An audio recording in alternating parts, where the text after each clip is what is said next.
What's up, guys? Jason Payne, your host of the Sexy Business Status Podcast, and I'm here with a friend of mine and just a freaking stud, my man Brian North. Brian, thanks for being here. I'm stoked to be here. I actually think we tried to hook up and do it like 2 years ago. Yeah. And it didn't work out. Yeah. For whatever reason. But hey, it's everything works out perfectly when it's supposed to. So Yeah. at least I'm a firm believer of that now. So glad to be here. love it. So we have a bunch of mutual friends. I actually did your roof before you left North & Co. Is that right? Yeah. Oh, The that's one awesome. in, is it PV or Phoenix? It was Thomas and 56th Street. Yeah, So yeah. Annie, you were probably in touch with Annie. She Yep. took care of everything. Yeah. Hi Annie, if you're watching somewhere, thank you for everything you've ever done in my life. You're insane. Love it. She's the best. Love it. Okay, so we were talking off camera about, he's like, okay, can I cuss? Can I not cuss? Like, where are the questions? I'm like, dude, I was like, this podcast is strictly, anybody can watch it, but it's meant for small business owners, Yep. men, Yeah. married, Yep. kiddos that are just like going through the shit. Yeah. Doing the thing. Yeah. And they're just like getting their teeth kicked in. Yep. Maybe with their marriage, with their kiddos,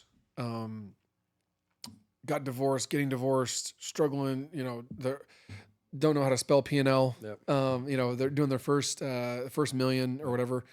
And that's who this is geared to. Yeah. Because I'm that guy. Yeah. Right. Or I've different phases, different seasons. Yep. As well as you. And so that's who it is. And the goal is to give them hope, but also real life experiences of how to get out of that funk. Great. And some of them might not be in the funk. Yep. They're going to get it. You're going to hit it. Yep. I could tell you I'm way better equipped today than I was 2 years ago. And I mean, like, sincerely. Yeah. I'm so glad to be here right now and that be the message of the pod, because I've built myself into that voice right now. Yeah. And for everything that you just rattled off, I've done it all. I've been married, been divorced, didn't know P&L, still really don't know P&L, tongue in cheek. I mean, like, Sure. That's really not my wheelhouse. My wheelhouse is rainmaking. That's what I do. And I've been fortunate to learn the power of leverage and all those fun things. But right now, really what I'm building is being a voice of helping people leverage suffering to joy. So let's rock. Love it. Yeah. Love it. Okay. So I need them. Some of them know who you are. Some of them don't. And you come from the real estate background. Yep. Right. So give us a 30-second Reader's Digest version of your career, what you did, and where you're at currently. Yeah, cool. I usually lead with the life stuff because, it's like, I think people will sometimes be surprised by, I'm not the cliche success story. Like, I didn't grow up in Arizona. I didn't go to ASU, U of A. I didn't go to Brophy. I didn't go to SHAP. I didn't, all this kind of, at least for my world in Central Phoenix, Scottsdale border, it's kind of Stereotypes. that like check. You know what I mean? Okay. We won't touch on that though. Usually I do. We won't start with that. We can talk about anything. Sure. But I will start with the business side. Residential real estate. So you said real estate, specifically residential. I moved here to sell cars at Schumacher Mercedes-Benz in North Scottsdale before they sold to Penske in 2004. 6 months into that, I sold a car to who became my real estate mentor, Derek Jarr, and he was a wholesaler. And I didn't know what wholesaling was. He was a year older than me buying a Mercedes, and it was a simple question. How are you buying a car? You're a year older than me. I'm selling them. You're buying them. I want to buy one. What do you do? Real Bingo. estate. So I was like, okay, can I do real estate with you? Like, simple, I was Curiosity. 28 or 29 years old at the time. Okay. He was like, no. I was like, okay. Is that because I'm a car guy? And he was like, no. He's like, I never wanted employees. He had Done Deal was the name of his wholesale acquisition company, and Live Free was the name of his disposition company. So his thing was like Live Free Investments. He wanted to just freedom. He was a freedom junkie, right? Okay. I don't want any employees because you'll limit my freedom. Like 05-ish? What's that? Pre-recession. This was 04. Okay. This was like probably around Christmas 04. So real estate's good. At this Yeah, ish. good. But from a wholesale perspective, he was smelling something different than the rest. He could start to feel that there was distress at the time. Like he's always been pretty progressive in his vision. And I remember him telling me like things are weird. Right. And I was like, I don't know what any of this shit means. But anyway, fast forward a year. So I told him, hey, I'm interested. A year later, I go to his bachelor party in Vegas for, he's getting married, and I have to leave on Saturday night, which is like the big night. And he's like, why? Sunday in the car business, last day of the month, got to go back and sell cars. As I'm leaving the hotel, he looks at me and goes, hey, dude, we need to talk about a change of lifestyle. And I was like, oh, shit, he might be interested in hiring me. I get home, he calls me and he says, hey, I want you to come to work for me immediately. The next day I walked in and quit Mercedes-Benz, gave him 2 weeks notice. They motherfucked me on the way out the door. By the way, Mr. Schumacher, Michael, if you're watching, I love you guys. They're still friends of mine. But it was personal because they brought me from Durango, Colorado to Arizona to work for them. And then I only worked for them for 2 years and left. Yeah, and you I didn't was just show up on the doorstep. and I was blown. I was doing everything they thought I was going to do. Right. And so I was kind of Mr. Schumacher's golden child. And then here I was going to leave. And that was, you didn't leave. Dude. Like you just didn't. Once you were locked in, you were in for life. Sure. Started wholesaling. What that means is I was a door knocker. So I door knocked for about 1.5 or 2 years solo. I got good enough at it that he built a team around me. I didn't know how to build a team. I had the limiting mindset around being an entrepreneur. My mom is at the time, my mom was a social worker and my dad's a plumber. Doesn't own his own plumbing company. He's a plumber, new construction plumbing. So it was just like, no, I'm a worker. I'm going to save 10% of everything I earn and retire one day. Yep. That's the goal, right? Hoorah. Hopefully I can make $100,000, you know, that kind of deal. Right. And, so I went and I was a door knocker. He built a team around me. Hey, Brian, here's what they're going to do. They're going to go door knock, and then we're just going to send you the door and close because I knew how to close, right? So I was like, great. And then I'll pay you a little rip off of all the closings. Awesome. So we did that. And I think probably around 2007, short sales started happening. We built a short sale division. Any of our deals that didn't have equity, we moved them over to short sale division. Then we created a marketing arm to agents who didn't want to do short sales, but were coming across them and said, we'll buy your short sale and pay you a full commission. You don't have to negotiate it. So we built, it was just bring us the deal. Yeah. We'll buy it and we'll pay you the fee. Great. We were getting waves of short sales because there was so much work. Yeah. I think by the end of 2009, we bought and sold 1,100 homes in 5 years. Yeah. All off market, didn't have a business card, didn't have a brand, had an office with a bunch of leftover furniture in it. And it was literally Wolf of Wall Street. Someday we'll probably write a book. It was absolutely wild to think what we did. And we had no idea what we were doing. Wolf of Wall Street, that's a good analogy. It really was. I was not doing cocaine and partying and just sticking myself to the wall and Velcro, you know, I mean, it wasn't like that. But like just the hard closing and the like kill or be killed fucking mentality of like fucking more and like who can win and I'll beat you to the fucking office in the morning and I'll stay later than you. And just this like, it was just a different thing. It was a different thing, dude. We were cyborgs, right? That's awesome. And we ended up growing into 5 states. Which isn't like a thing anymore. I mean, it's hard to find. I've never, you know, when we get older, it's never like we were when we were younger, but like, I've never seen anything like it. Kind of like the first Toy Story versus the fifth. Yeah. I've never seen anything like it, bro. I mean, it was a deal. Sure. 2010, all the distressed assets, short sales, bank owned, et cetera, were drying up. And we're getting into more of a traditional start, the start of what felt like a traditional market. And I left Eric and I left his operation and I became a traditional real estate agent in 2010. But I had gotten a PhD in residential resale. I mean, I'd knocked 10,000 doors by that point. I'd negotiated with every major institution in the country. I'd dealt with bankruptcy, death, job loss, divorce, abuse. I mean, anything that you can think. I mean, I had done everything but pretty homes, right? So I got licensed and I lived in the lower Arcadia area at the time. And I was looking around going, this is going to be easy, you know? And I had to go build a name for myself, but like it kind of was, right? I had such a unique education that like taking pretty photos and video and marketing and things like that was pretty simple. So went on to build a team and from 2010 to 2014, built a really successful real estate team. We're doing about 100 deals a year by 2014, traditional deals. And the owner of the brokerage at that time came to me and said that he had no love for the brokerage and wanted to sell his little brokerage that I worked at, which was called Green Street Realty. So we worked out a deal where I acquired the company from him for nothing. He was losing $100,000 a quarter at the time. And the reason I did it is because I understood P&L by that point. Okay. And there were 2 line items in the P&L that I could twist. One was that he was way overexpensed on brick and mortar. We didn't need the office that he had, and he had a short-term lease. And he was way overexpensed on wages because he didn't want to do anything, so he overhired. So for me, it was overdelegated. It's just you got it. We don't need 9 employees; we need 3. So I trimmed the wages line item down by 70%. Yeah, you pulled Elon with X. I got JLL, the commercial real estate company, was next door to us. So we asked them if they wanted to sublet our office space, and they did. So we were able to get out of our office lease. They sublet it from us, and I went and downsized our brick and mortar from 15 grand a month to 5 grand a month. Nice. So, and in the next 3 quarters, I lost 30 grand. Right. He was trajectory to lose 400. I lost 30. Right.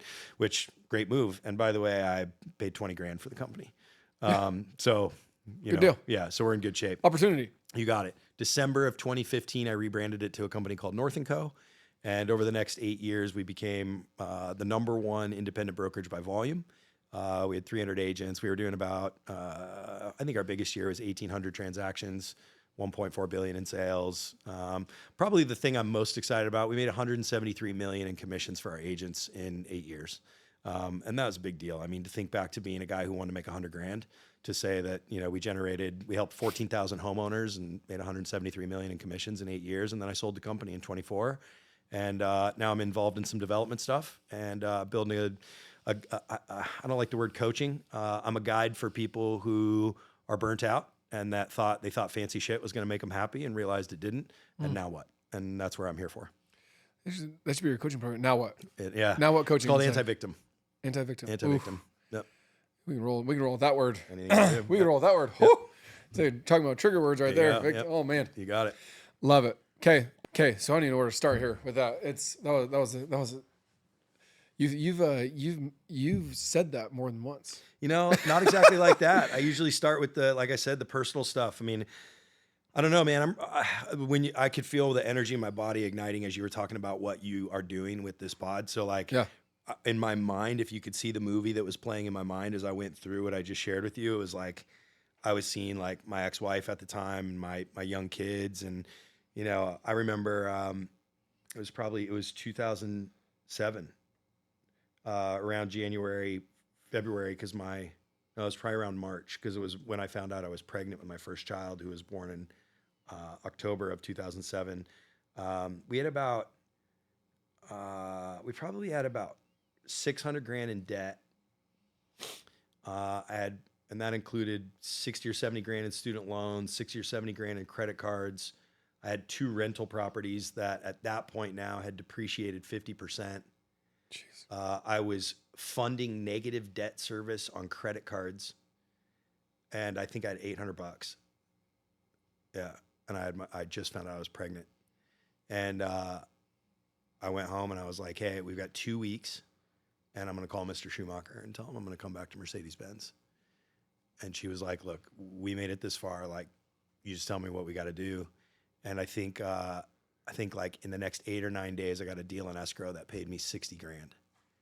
And I paid myself. I let the 2 rental properties go to foreclosure.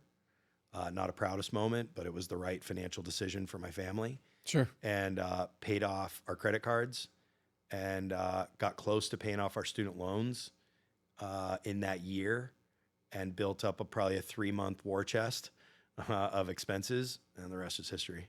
So like, and to think about climbing out of that, you know what I mean? That's what's playing in my head as I'm telling you. That's where we're going. That's where we're going. Yeah. So, you know Tyler Hall? No. Oh, introducing him. It reminds me of that, like, take me to the deepest, darkest, shittiest moment of your life as a man. Yeah.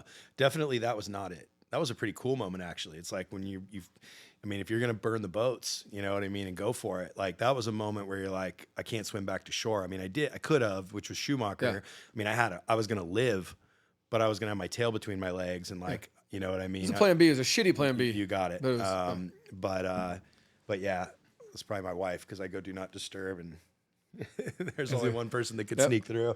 But that wasn't the darkest. If you want the darkest now, I'll share the darkest with you. Yeah, the darkest was the day that my wife found out I was cheating on her. And she said to me, I was on my way to the office, and she said, "I'm going to beat you to the office, and I'm going to stand up on the desk in your main beehive. We call it the hive. And I'm going to scream as loud as I can and tell everybody what the fuck you're doing.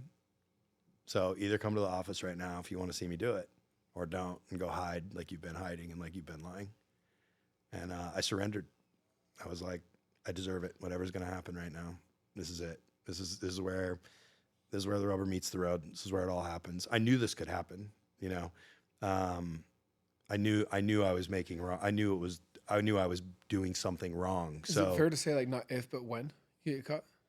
yeah, for sure. It could be. I mean, you're talking about like Well, here's the addiction, drugs, well, infidelity, here's the thing. embezzlement, fraud.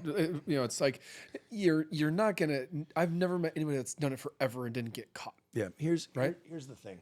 Let's pretend you do. There are people that have done it forever and didn't get caught, right? So let's do this. Let's say this. What is caught? It's fair. You're going to get caught at some point. It may not be by the person that you're hurting directly, but you're going to get caught. Yeah. Right. Later on in the relationship that I was in, there was a point where when we had breakdown, because it turned into a relationship, it wasn't just like a fling. It ended up turning into a longer term relationship. Okay. And she said to me, I've watched you lie to your ex-wife. I know you're a liar.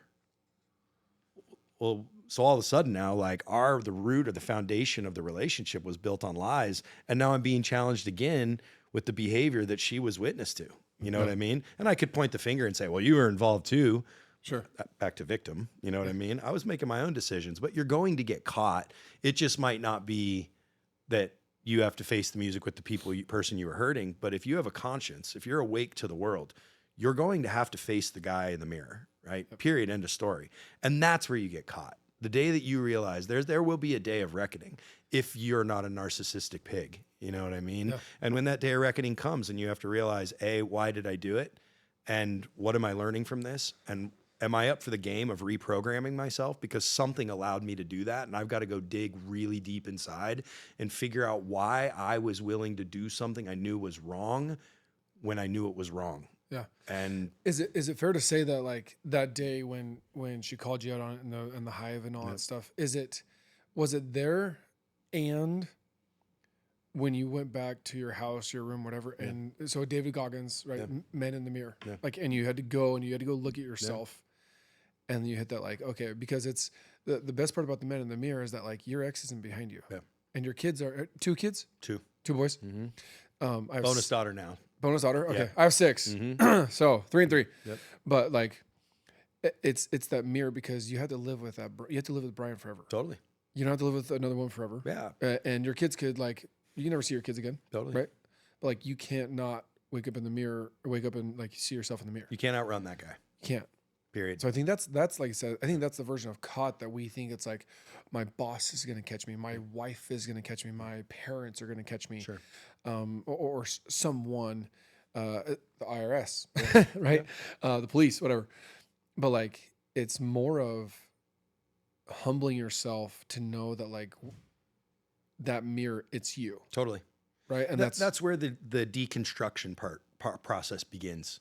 Right. That's where it begins. You have that dark day and now you've got to deconstruct yourself. Right. Because what I ended up learning in that at the beginning of that deconstruction phase was I'd been programmed.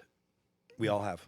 100%. Right. I mean, One of my favorite words, by the way. Yeah. If we're all not programmed, right, then like, why do we all kind of dress the same? And why do we all kind of drive the same car? And why do we all want our kids to go to the same school? And why do we, the guys or gals that we hang out with, why do we believe in the same, political path or the same religion or the same, like, we're all programmed, right?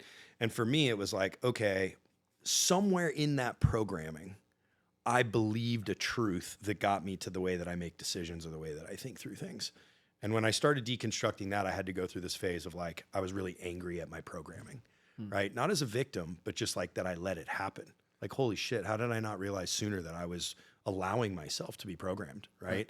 And at that time, it was like big business and I'm a fucking hot shot and I'm starting to make money now. And, the hot power chick likes me and I was too much of a pussy to like not say no and like have the power and the strength and the fucking conviction and confidence to be like, what I have at home is better. Or don't be a pussy and go home and tell your wife that you're not in love with her anymore and divorce her and then go do your thing. You know what I mean? Right. But I had none of that. And I justified it through the behavior of others that I was around, right? It was like, well, dude, this is acceptable. I mean, that guy fucks around on his wife and fuck, I know his wife fucks around on him. You know what I mean? Like, and all of a sudden now everyone does it. That's programming where I'm like, I'm allowing unacceptable behavior to become acceptable in my life.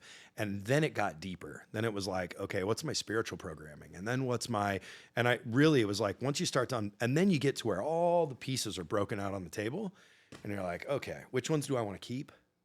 Yep. right? Which ones do I not have the answers to even understand? And where am I willing to do the work to go and study and practice and find new mentors? And where do I start? Yeah. That kind of Which thing. one's worth working towards and rebuilding? Yeah. And what does that look like? Because like I said, I feel like every man and woman, but especially men, we're going to hit that. We're going to hit that day. Some doing their 20s, some doing their 60s, but they're all going to do it. And it might not be. It might just be just like self-worth, identity, like identity crisis. It might not be like it might not be like cocaine or infidelity or whatever. What for you, like I said, is you're basically digesting all this. I love deconstruction. I love that word. As you're doing that, what people or things did you lean on or lean towards for the rebuild? Because I feel a lot of people, they don't know what to do. Like, okay, I got caught, right? I caught, and like, okay, I'm miserable. I hate my life. I don't like what I'm doing. I don't like where I'm at. I'm broke in all different categories, spiritually, physically, financially, all the leads. Now what? Yeah. What does that look? What did that look like for you? Yeah. New information. I'll just broadly say it that way. I need new information. The old information, and in order to be willing to go get new information, you have to be willing to admit that the way you've been doing it isn't correct, which is a hard thing to do. There's humility. Most of why we're convicted, the term ego is really that little voice that tells you you're right all the time. And the reason that I have come to believe that we're mostly convicted in our path is because it has created safety for us our whole life. Let's use a simple example of acceptance. So if I use politics, for example, I won't go deep, but let's say I pick a political path and I go, look, I'm blue, right? I'm blue. And I go, I'm that. And we're tribal people. I'm going to get people that come around me that also want to feel safe in that space. 100%. And we're going to create a common language. And now I'm convicted in that to the point that I'll lose a friendship over a belief system. Okay. And it works in converse as well. Right. Well, if I want something new in my life, then I have to be willing to say, maybe that's wrong.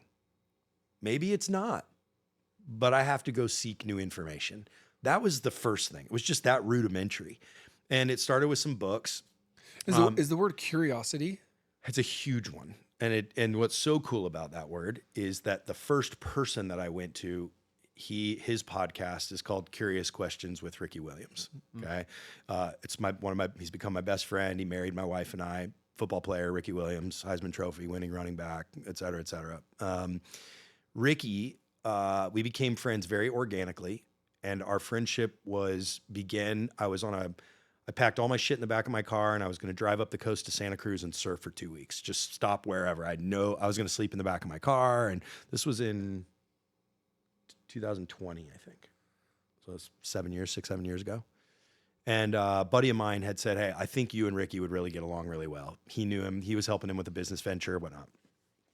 So I'm in Santa Monica, call my buddy, and I'm like, dude, the waves are pumping. Check this out. And I'm like showing videos and shit. He's like, dude, while you're there, you should go see Ricky. He lived in Venice. Long story short, call Ricky, text Ricky. He's like, yeah, come by. I'd love to meet you. Okay. Weird. I stayed with him for 5 days, never went to Santa Cruz. Stayed us out. We became immediately great friends. Just connected. Instant. I slept on his couch for 5 days and TV never went on once. And we talked like this. We did this for 5 days.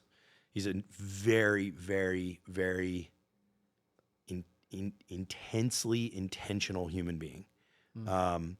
As soon as you get to the weather and vacation, he literally will just stand up and casually leave the room. It's not offensive. It's just like, we're done. And he'll just leave the room. And if you take offense to it, you don't be friends with Ricky. And if you enjoy that way of being friends with him, you get more, right? So I won't go long here, but for what a lot of people may or may not know about Ricky Williams is he refused to take opioids to cure his pain during the football season, and he smoked weed.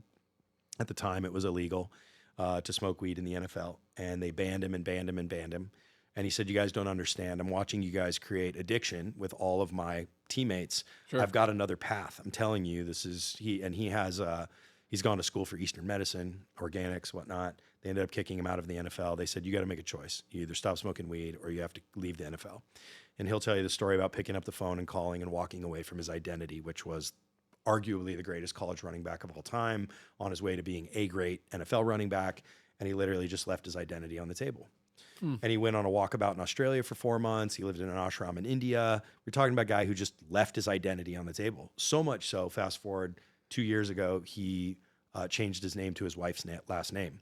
And if you ask him why, it's because his last name was a slave owner's name.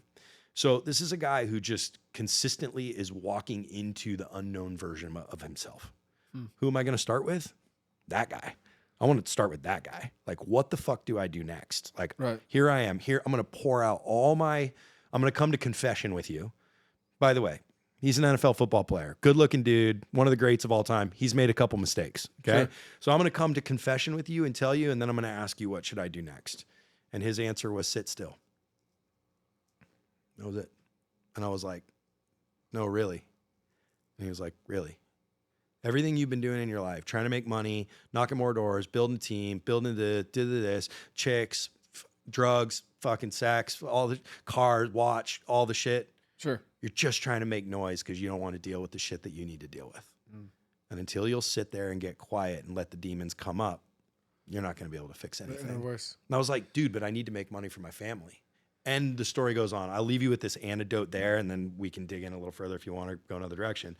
I said, but I have to do something. Like, I can't just sit in a room. And he was like, clean out your garage. And it's become a metaphor in my life. And what it simply meant, he literally said, go, if you have to do something, go clean out your garage. One, it'll be therapeutic because you'll be quiet and you'll just be doing something quiet. So you'll get some time to think. But when you make room for things, spiritually and energetically, it makes room for new things to come in. So you've completely overconsumed yourself with noise. So you've got to make room. And I was like, okay, what do I do when I'm done with my garage? And he said, clean out your kitchen. And I was like, okay, then what? And he's like, clean out your closet. And he's like, and just keep going until you've made as much room. And then he goes, what do you think the next thing is? And I was like clean out my friends. And he was like, yeah, you got it. Now you know what to do. You got to clean out your life. And you have a pattern of doing it. So it's going to get not easier, but like you know what to expect. You got it. And that was his starting message. And I went, everything he told me to do, I did. I did it. That day, I cleaned every one of those things out. Emptied my garage and my driveway, filled it back in, went in the kitchen, emptied all the old pans and spatulas and shit, got rid of the shit that I don't like. The whole 12 hours that day, I did exactly what and then it was like, what's next? It was like Mr. Miyagi, you know? And that story continues. Was it? So one of my core values is transformational, not transactional. That 12 hours, did you do it to check the box, or did you do it with Ricky telling you like, hey, there's an experience that's supposed to be happening right now, and you need to like watch for it? I don't know, but I don't know what else to do. I don't know what's going to happen right now. Sure. But I called you and asked you, so I'm going to go do it, and then I'll see what happens. What's next? When you did it though, what happened? Like, was it just like, cool, I did it? Or was it like, I would say it because you said it's dark or not dark, but it's quiet. You're alone. There's a lot of things. There's no TV in the background or football. Like there has to be thoughts going through your head, right? As I'm going through it, I'm starting to understand what I think is about to happen. That's it. Okay. I think I get what he's doing here. Like pre-gaming. You're like getting ready for the thing. Yeah, it's just like, I get it. I mean, why? Well, look, what happens when you clean out your garage? Dude, you feel better about yourself. That's it. You're like, dude, I did that shit. Yeah. Well, guess what else happens, dude? I mean, at that point, I was a year from the end of my divorce. And I was 2 years after moving out of my house in separation. We mediated. We didn't kill each other. So it took longer, right? Sure.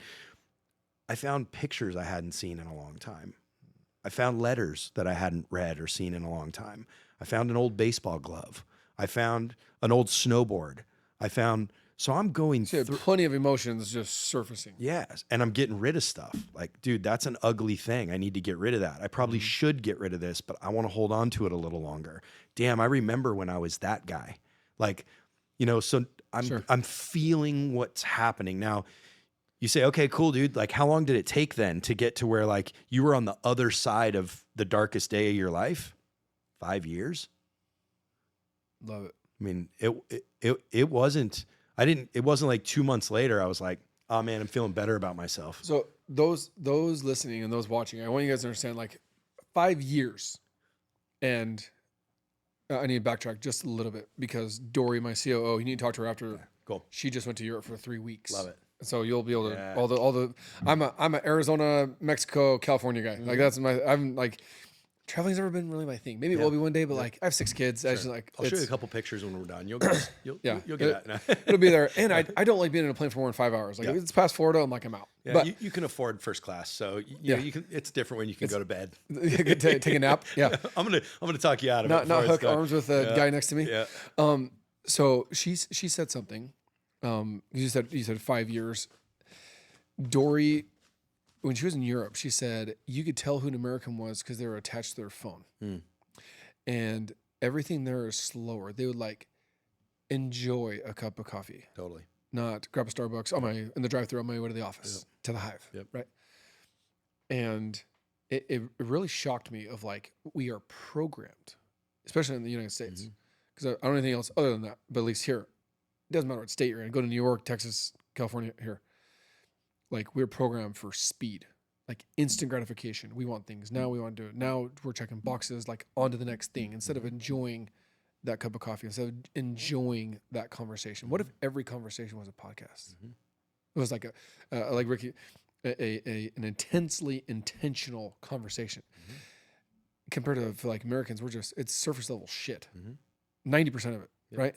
Well, actually, my biz dev gal who her in-laws have a cabin up in Sholo, and I'm gonna go do the roof. And I said, "Hey, do you go up there a lot?" She's like, "No." I was like, "Why?" She's like, "Because when you go up there, what happens when you go sit at a cabin?" And I go through all like the things to do, the side by sides and the shooting the guns and the creating little bow and arrows with the kids and all that stuff. And she's like, "Okay, but what do the adults do?" Probably drinking, right? Maybe not. But they're just sitting there talking about past experiences and just shit. Nothing life-changing, nothing intentional, nothing motivating for 2 or 3 days. And you're just sitting there, right? So with the thing with Dory in Europe, and that being said, I feel like when it comes to coming out of that dark place, I love how my wife calls it sit in the suck. Like you had to sit in the shit. Like you had to just sit there and embrace it. It took you 5 years. Most people can't do 5 minutes, let alone 5 days, let alone 5 weeks, let alone 5 months. Heaven forbid 5 years. How important is that? Like that time, intentional time, not just because my parents are passive aggressivists. Like they talk about programming. Like it's like, hey, it's like shut up, don't talk about it. And in 3 months, like we're cool, right? It's like, but we never fixed the thing. It's like it doesn't matter. It was 3 months ago. Like let it go. And I'm like, but it's still there. Like it didn't go away. The box is still there, right? Totally. The 5 years. What advice would you give to somebody that's trying to come out of that and they want to get it done faster? They want to overcome it faster. They want to heal faster. They want to change and not hurt faster. It's okay. That's really the first thing I would say. It's all right to want to do it faster. Attachment limits everything. Give me an example.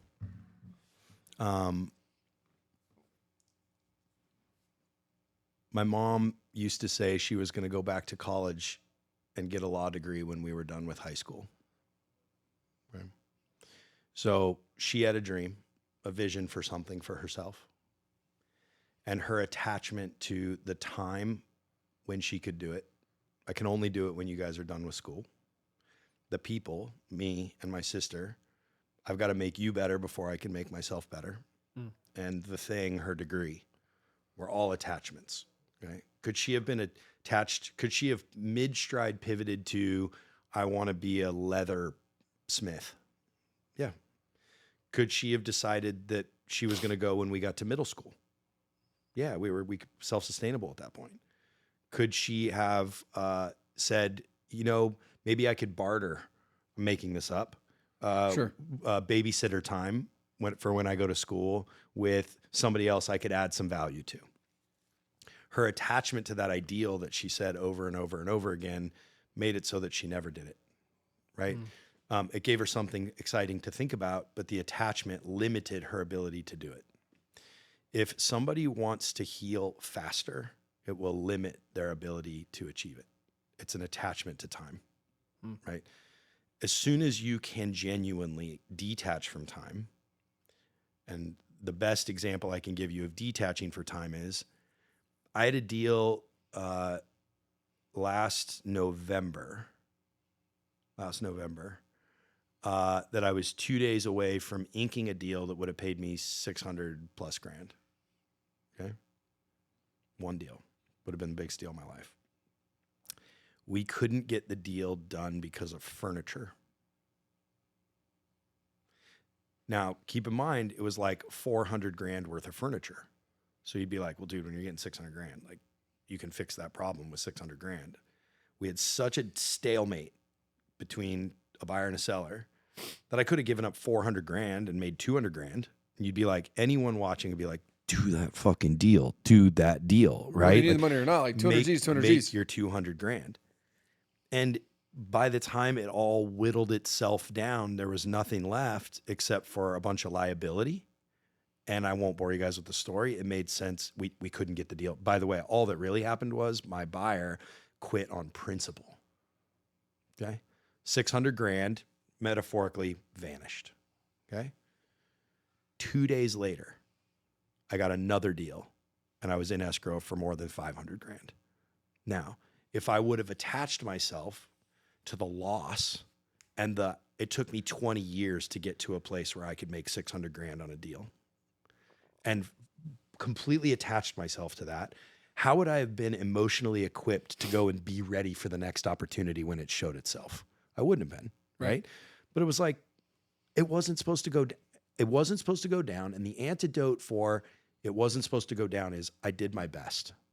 I did my best. My buyer thought I did my best. I did my best. I asked my wife, who listened to me on the phone for hours and hours and hours and hours on this deal, do you think I could have done anything different? My business partner, Adam, who was involved in it, I'm like, dude, do you think I could have done anything different? Everybody was like, you did everything. I can't do any more than everything. The deal's dead. It wasn't supposed to happen. And the gift of the deal was I knew I was in the line of big money. That's a saying one of my mentors said is get in the line of money.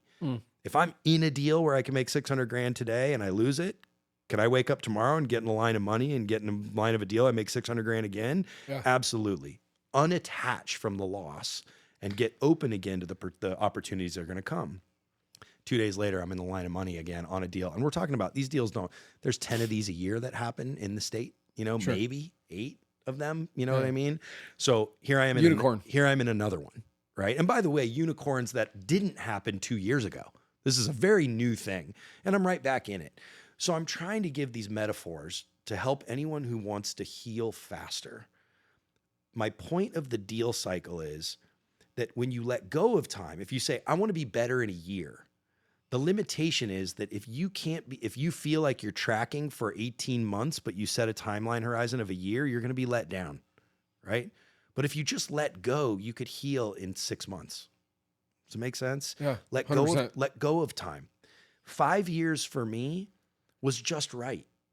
What I mean by that is I realized, and I was willing to admit to myself, based upon the loss and collateral damage I had created, that I was going to reprogram my entire being. How long should that take? Really? How long? As long as you need. For the rest of my life. Period. I will be laying on my deathbed going, did I do my best? Did I do my best? Is this the best version of me? What did I do yesterday that I could do a little bit better right now before I die? If I'm walking through the gates right now, can I get my speech prepared? Really, like that. 5 years? The fuck does it even fucking matter? You know what I mean? And it took me 40 to get there. Sure. So if it took me 40 to get there, do I think I'm really going to reprogram? First, how long is it going to take me to unattach from all the shit I'm attached to? Dude. Right? So yeah, 5 years when you're up for the game and when you know that that's never going to happen again and that really, truly anything, I'm creating room for anything to be possible. I mean, I'll trade another 5. Yeah. No. So, couple takeaways was being willing to say no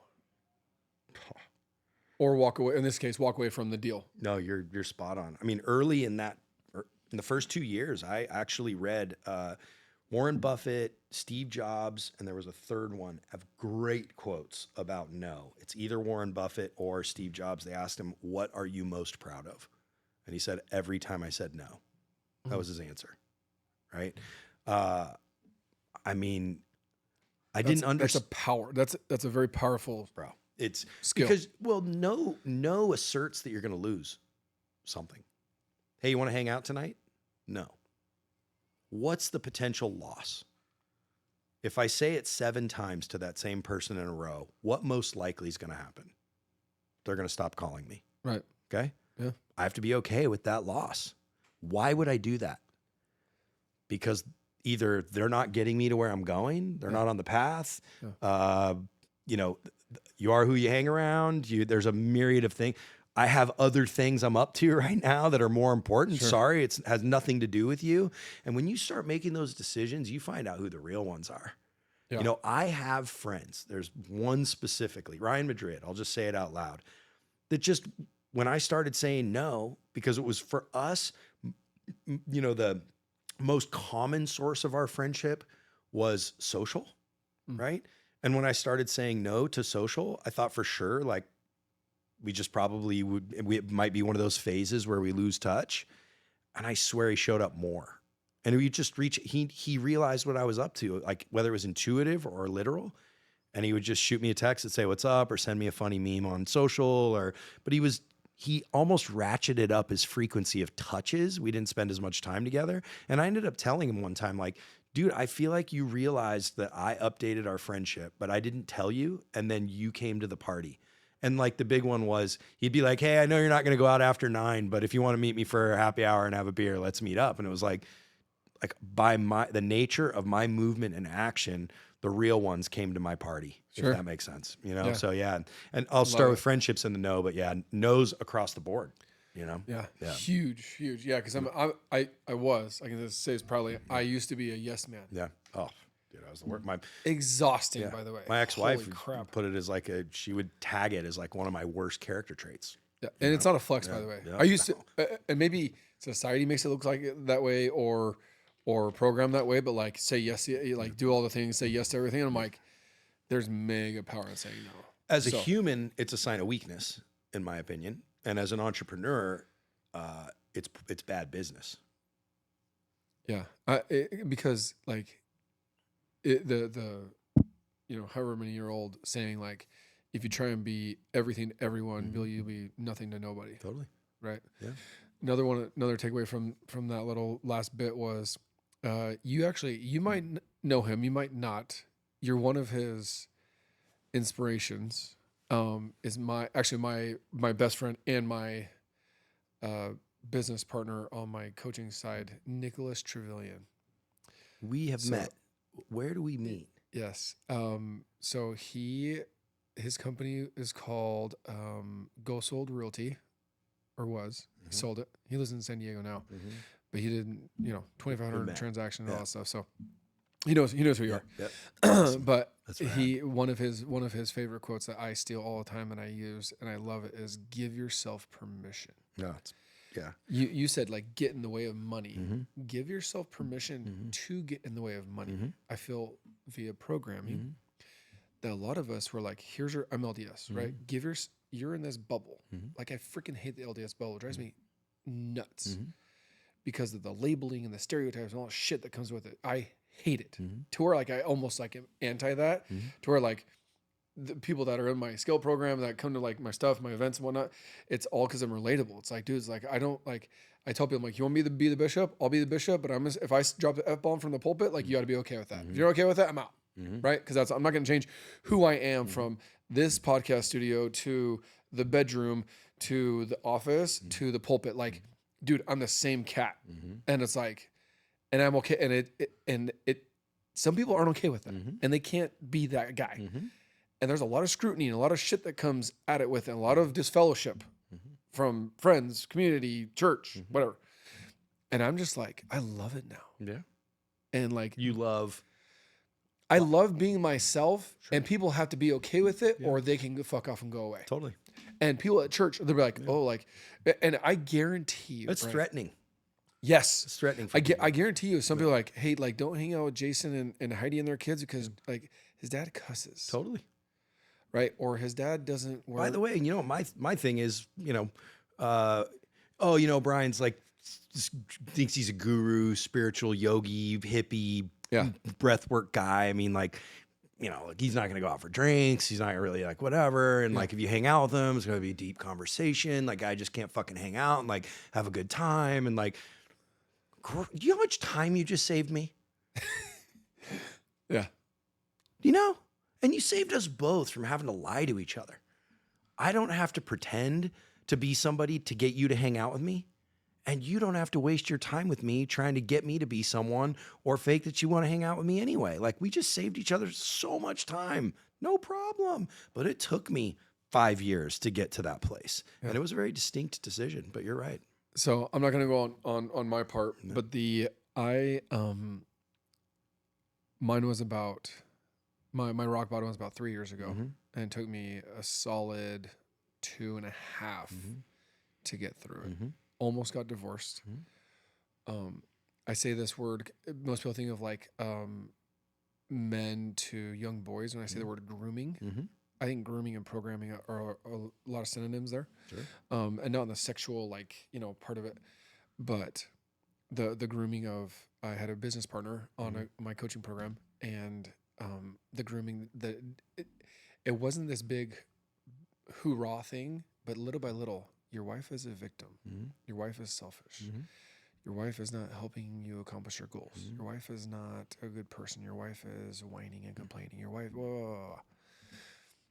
And you should divorce her. Like, dude, like, you should just like, dude, she's like, you could be way better off with her, and yada, yada.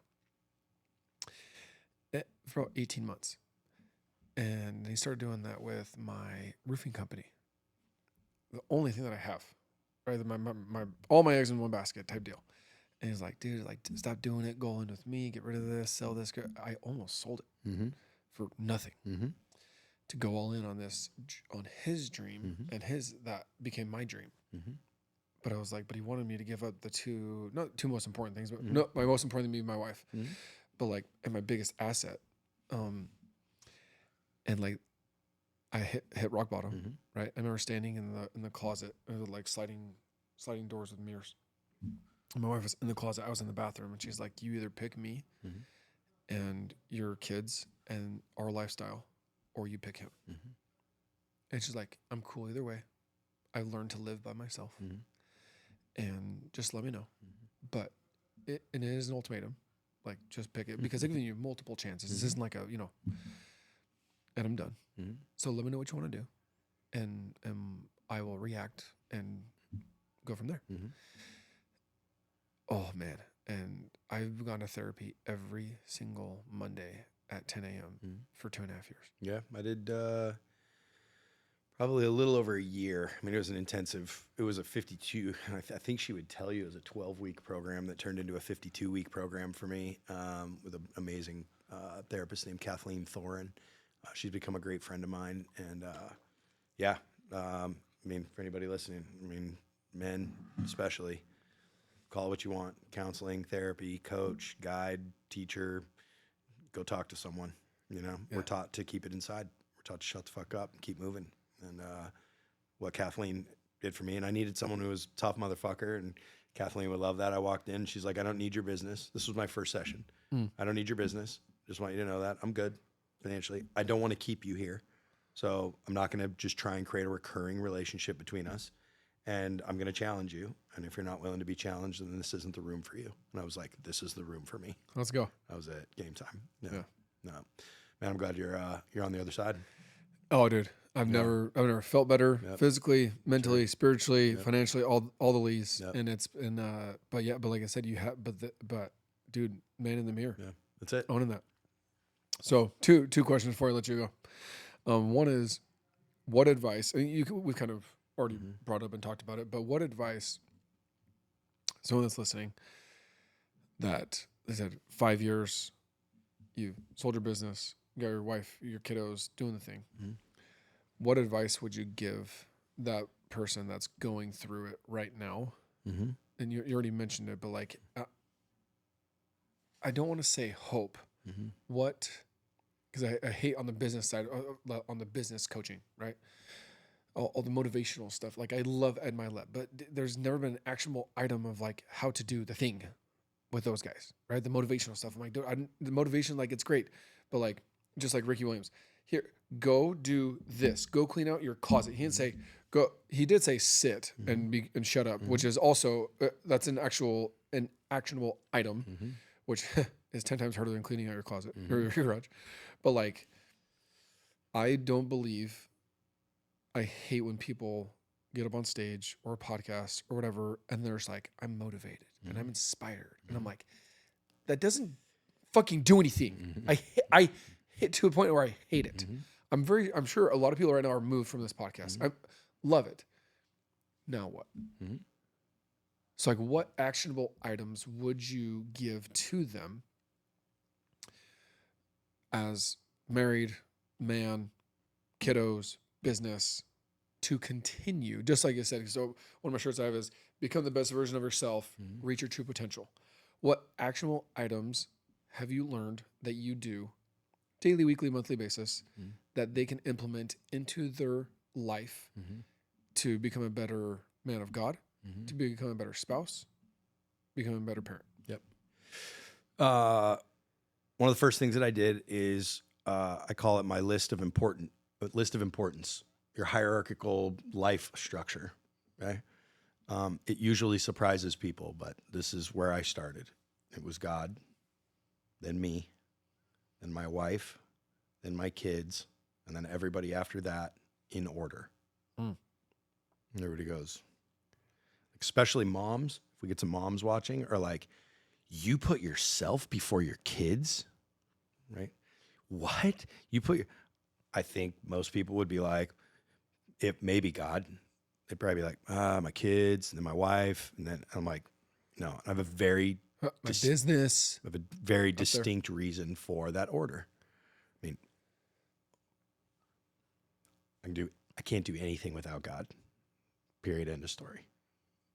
I used to say universe, by the way. It's for everyone watching that thinks I'm a hippie, which I kind of am. Kathleen Thoren, she was so delicate with me in introducing me to God. She's Christian. She calls herself a quantum Christian, which is rad. And that was while we were in, like, I feel like drug her into MySpace a little bit. Sure. I mean, she's 70 plus years old. And so for her to use that word, and I was like, holy shit, that's really cool. Long story short, she challenged me one day. She said, why don't you say God? I was like, I don't know, all this bullshit about religion, right? She was like, try it. That was it. And I went home and I was like, she challenged me. So I started trying it. And I came back like 2 or 3, 4 sessions weeks later. And I was like, hey, I just want you to know, I started saying God.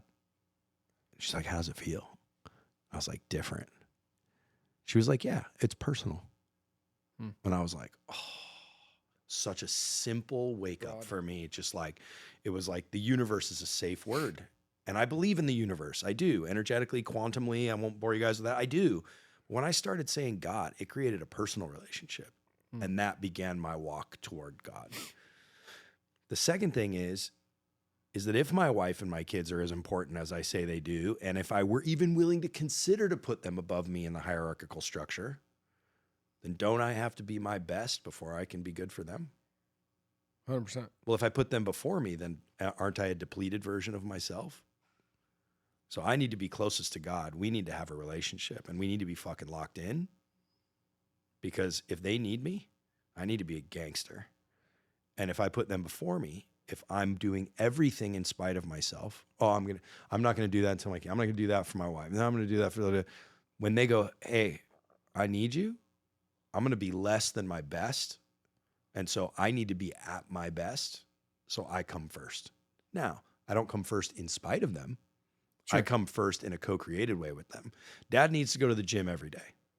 Okay. Sure. So when can I go? You guys tell me. I'm not going to abandon the gym. I'm going. Right. You guys tell me when I get to go. Okay. And then my wife, because my kids will leave. My boys are 18. My daughter's 25. Stepdaughter's 25, 18, and 15. Oldest son's going to college in Chicago. He's gone. 15-year-old has 3 years left. Guess what happens when he's gone? So I need to start preparing for a life now with my wife without kids being our sole focus. We need to start that now. So my focus needs to be on my wife. And if I'm not there, who are my kids going to call on? Right. My wife. So I need to be closest to God. I need to be building myself up so I'm a gangster. And then I need to make sure she's a gangster.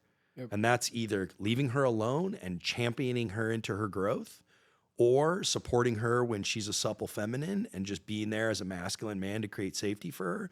So that if in the event I'm away or I'm gone and the kids need somebody to go to, she's game ready. And then after that, it's the kids.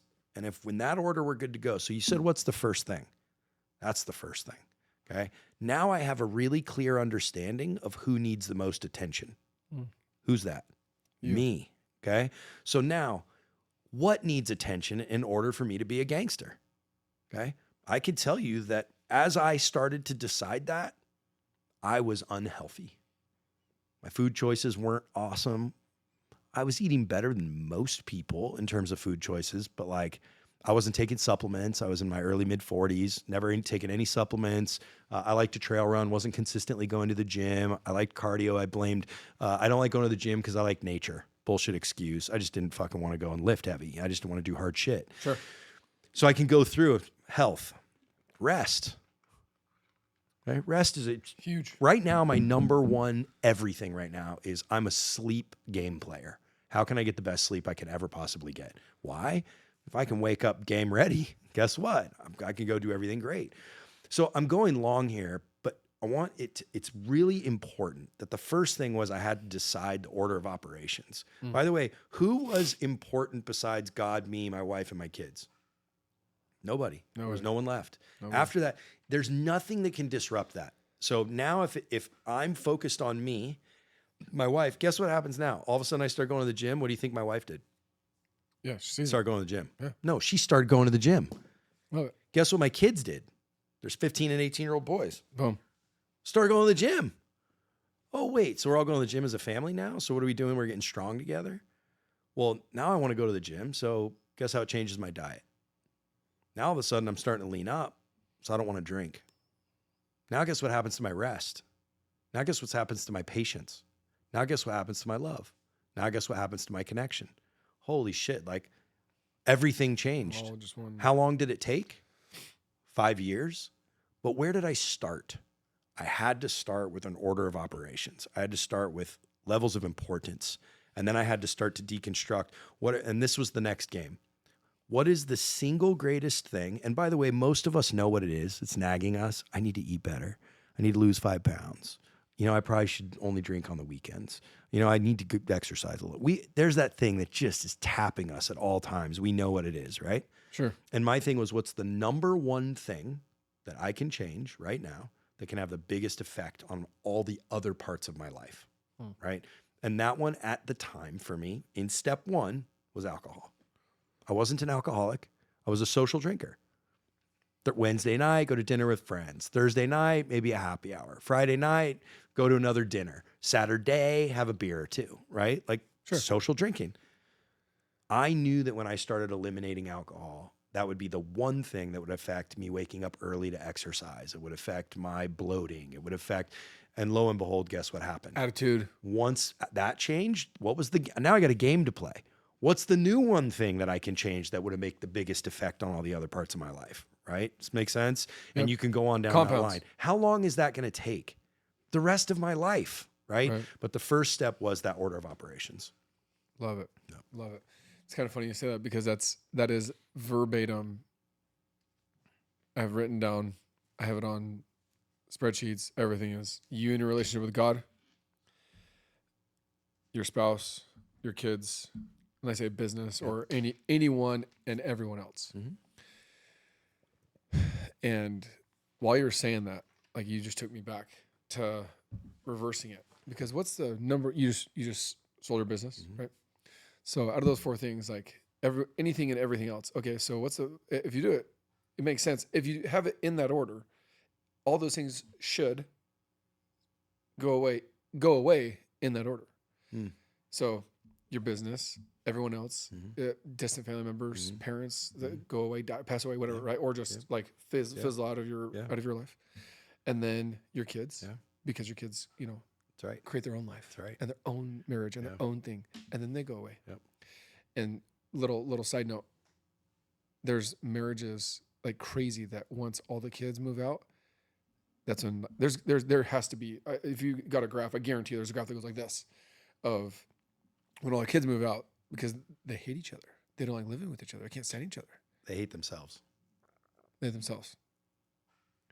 Is it fair to say they hate their marriage too? Like they were roommates, but they were there for the kids type deal. Like is it out of order? And so like I've seen it personally. A lot of my friends, they're married 20, 25 years. I'm like, yeah, they're married and they stayed for the kids or did it for the kids or whatever. And the kids are gone. They're like, now they cohabitate and they're like, I hate this. Yep.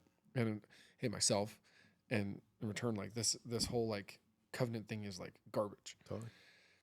And so then the spouse goes away and then you're stuck with yourself. Yep. I say stuck, and it could be a good way, right? It could be a good thing.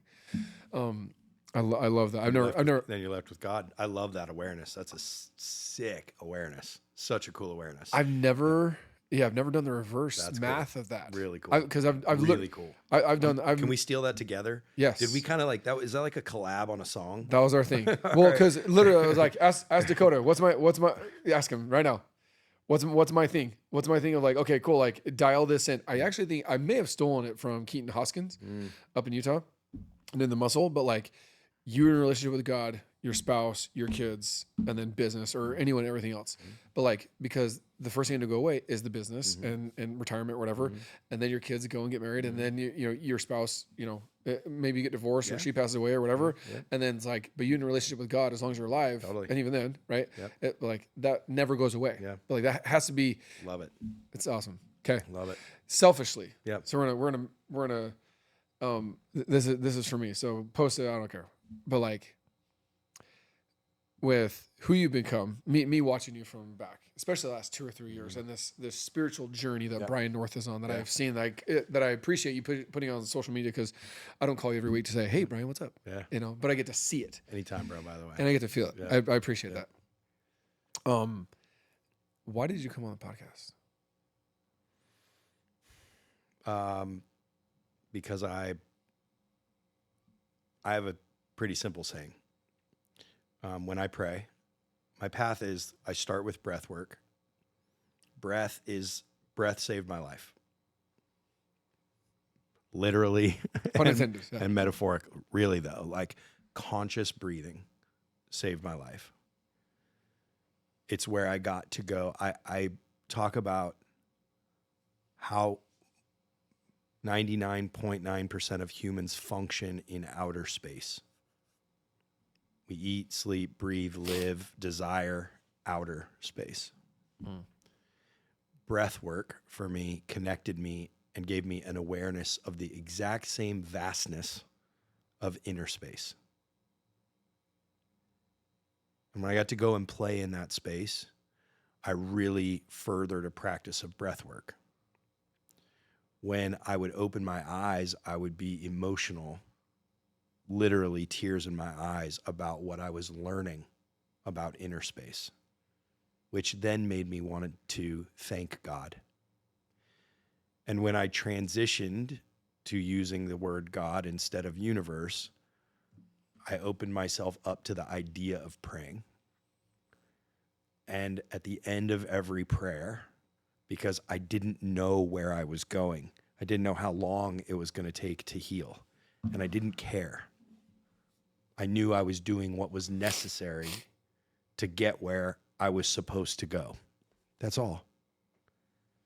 If I'm stronger, more well-rested, more self-aware, more patient, understand the value of love, hand select the people and surround myself only by the ones who believe in where I'm going and who I want to come with me, then I'm going to end each of the prayers with this: God, light the path, and I promise I'll sprint. That's all I would say. Amen. And what we knew, me and God, was I don't know what I'm looking for. For the first time ever in my life, for the young business people out there, the way I achieved almost everything I ever did in business was to say, I want to make $100,000. If I want to do that, I need to sell 10 $300,000 houses. I need 20 leads per closing. I need 100 doors a lead. Go knock 2,000 doors, get a closing, make 10 grand, do that 10 times, make 100 grand. Reverse math. That's it. And then I did that a bunch of times. The value of linear thinking, that's what I call linear thinking, a linear path, is you get there with hard work every time. The math tells the story, the numbers tell the story, you can get there. But you miss all the miracles that are happening around you all of the time.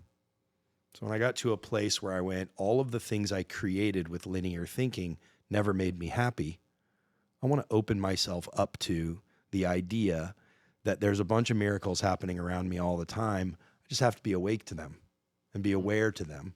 And then I can see which ones fire me up, where like, I'm like, what is that? Like my voice changes and my chin comes up and my shoulders go back. And I'm like, wait, hold on. Everything changed. I saw 100 miracles today and only one made me actually change. I'll sprint, right? And for the last 3 years, I have been architecting this plan, this path of, I really dissected myself as a lab rat for the last 5 years. I knew that I was up to a game most would never play, and I was going to architect it along the way so that I could help people with it when my time came. And for me, it was an opportunity. It was a thing where it's like, this is a lit path, right? God shined the light, and you go, I got to go. You know, where is it? I didn't know this morning until I left my house. It was 50 minutes from my house, which is okay. You know what I mean? More my point is like, it's like, I didn't care. I mean, there was a day in my life where I was such an efficiency monster that I would have been like, I can't, dude, that's 4 hours out of my day. Like 50 minutes there, 30 minutes of setup, hour and a half of us talking, 50 minutes back. Like, no way. What's my hourly wage? That's $8,000 today that I spent to come and talk to you. Like, fuck that. You know what I mean? Yep. None of that matters anymore. I don't think about any of that anymore. None of it. Zero. It lit me up. It's what I'm supposed to be doing. What opportunity is going to come from this, right? And it might not be an opportunity to make money. It may not be an opportunity at a new version of my life. It might be an opportunity to save somebody's life. That might be the opportunity. Is that worth $8,000? What is $8,000 when we talk about saving people's lives? What is $8,000 when we talk about saving someone's marriage? What is $8,000 about having somebody watch this and go, I'm ready to rewrite the whole fucking story? You know what I mean? No, that's it. Love it. Yeah. Love it. Yeah, because I bring guys on that want to talk about business and numbers and all that stuff, and the scale. I don't have it on my hat, but the scale. They're like, oh, the number 8. Like, what's it? I was like, it's not 8. It's the infinity sign. Because scaling your life and your business and your marriage and your body is like it never ends. Yep. Like when am I done? It's like there is no done when you die. And even then there's something after that. I'm not getting there, but like. The whole thing of like working on yourself and that personal development, it never goes away. Yeah, but a lot of people never start. Remember that too, though. You know what I mean? And I think it's the programming though. Yeah, right. Like they never start. They never saw their parents start. Yeah, that's right. They never saw their parents start or stop. That is the programming. The programming is that, our parents did the best version of, or a slight rewrite of the best version of what their parents did, and the generations and generations and generations before them. Right. I mean, the old adage of I want my kids to have it better than I had it, right? And then the next generation and the next generation just does a slightly, hopefully better version of what their parents before them. Right. And, there's these conversations of like generational shifts. And for me, I grew up hearing about generational wealth. And for me, generational wealth really means, I mean, our money might not be worth anything in who knows how much time. We might be using digital currency. We might be back to seashells. Like, we don't even know what's going on right now, really. Sure. So it's like, what is generational wealth really? And that was part of the game I started to play, right? And that's why I said, when you said, you know, man, when the kids are gone, they hate each other. And I said, no, they hate themselves. And, you know, right now, I really think that if we just look around, if you look in your bubble, as you called it, and you look in my bubble, as I call it, you know, everyone's just trying to make as much noise as they possibly can so they don't have to go and figure out what's going on in inner space. And if those couples, when the kids would leave, would just go get really serious with themselves, you'd be amazed at the abundance of love that's available for both of those people to come back together as a new and updated version of themselves. Sure. Right. Totally. But there's not enough humility, and there's too much victimhood, you know, for most people to have the guts, the gumption to try and overcome it. Yeah. Your business nugget for the scale part is talk about not like they never start. Yeah. Right. Your parents never start. And so you like on the business side of things, when it comes to like starting a business, we never saw our parents stop the business. Yeah. Right. Boomers. Like I mean, maybe you did. My bubble, I never saw people selling their businesses for millions and millions of dollars. My dad They started. Yeah. Like my dad's been doing flooring I'm 39. He's been doing flooring for 42 years. My uncle, roofing, who I worked for a decade, 45 years. My uncle was an agriculturalist for the Fort McDowell casino reservation. 45 years. He's like, he just stopped doing it like 2 years ago. He's like 70 something, but like we never saw a stop. So they started, but they never there's no stop. That's why like their businesses don't turn into anything, because they don't build them to scale them. They just like do it because like that's what my dad did. Yeah. And We did always build. Maybe there's round two. I mean, I never thought round two. I never thought I would exit, you know, but we always built the business to exit. Every decision we made was about exit. I mean, we never thought we were going to exit, but it was just like, if we ever made that decision, nobody would ever buy us. And simple things like in our business, you know, we had all independent contractors, and, you know, we noticed that independent companies like ours, not corporate, with independent contractors, made deals to agents to come over to their company. So like if you were a high producing agent, you'd make a compensation shift for somebody to come over to your company. Right. We would bonus them to come, but they had to come under the same comp plan as everybody else. And that was a pretty risky thing for us to stand on. But that was something where if we knew we were going to exit and they came and looked at all of our comp structures, and we have 49 different comp structures between 300 people, we're going to be like, that's a mess. Because you're going to lose people when you corporatize the compensation structure. They're going to be like, oh, we're out of here. We're not doing it. I had my special deal. Just little things like that, you know what I mean, that were hard decisions along the way. But I hope everything that we shared today is applied to business. And you gave me a good challenge. I definitely have a massive amount of tactical things for people to do in the personal development space to get motivated, but to even fine tune that further. Because even as I hear myself, there's a lot of things that I talked about that like sit still, sit quiet. Like, really, what do you mean? Like, for the doer, for the driver, the CEO, the high D is like, what the fuck is this guy talking about? You know what I mean? And by the way, I'm a high D. I'm a driver. Come sit in the boardroom with me. By the way, you want to fucking start to heal? Sit silent for a little while. Watch how fucking gnarly it is and how much it drives you nuts. If it's easy, then you're healed. If it's noisy and you need to go and make shit happen to quiet the fucking noise, then you got a lot of work to do. And if you're the real driver that you think you are, then go do the fucking work you need to do and wait till you see what you're really capable of. Yeah. You know it's what I mean? It's a lack of discipline. It's a lack of control, right? If you can't control you sitting in quiet, then like, where else are you lacking control and discipline? Totally. So I wasn't trying to go at the very end of this. I wasn't trying to go on the business side. So we'll do a round two of like more business stuff with Brian. But Brian North, ladies and gentlemen, Brian, thank you for being here. Appreciate you, man. Of course. Love what you're doing. Like I said, we became friends later on in life. Yeah.